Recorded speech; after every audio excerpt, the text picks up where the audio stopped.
បានជួបមកផាកញ្ញាដងម៉ៃសូមបានមួយថ្ងៃស្រមៃមួយជា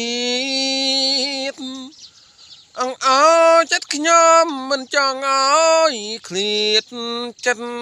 សងជួបទៀតអើយអរក្តីសង្ស័យ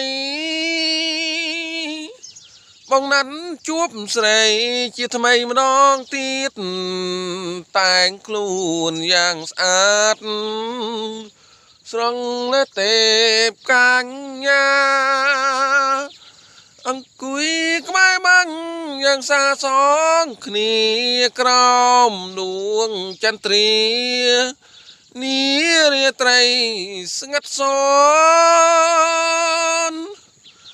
ខ្លាចណាំងខ្លាចប៉ាំងចិត្តស្រីចង់ស្រាលឲ្យខ្ញុំអំពុលជីច្រើនមកហើយ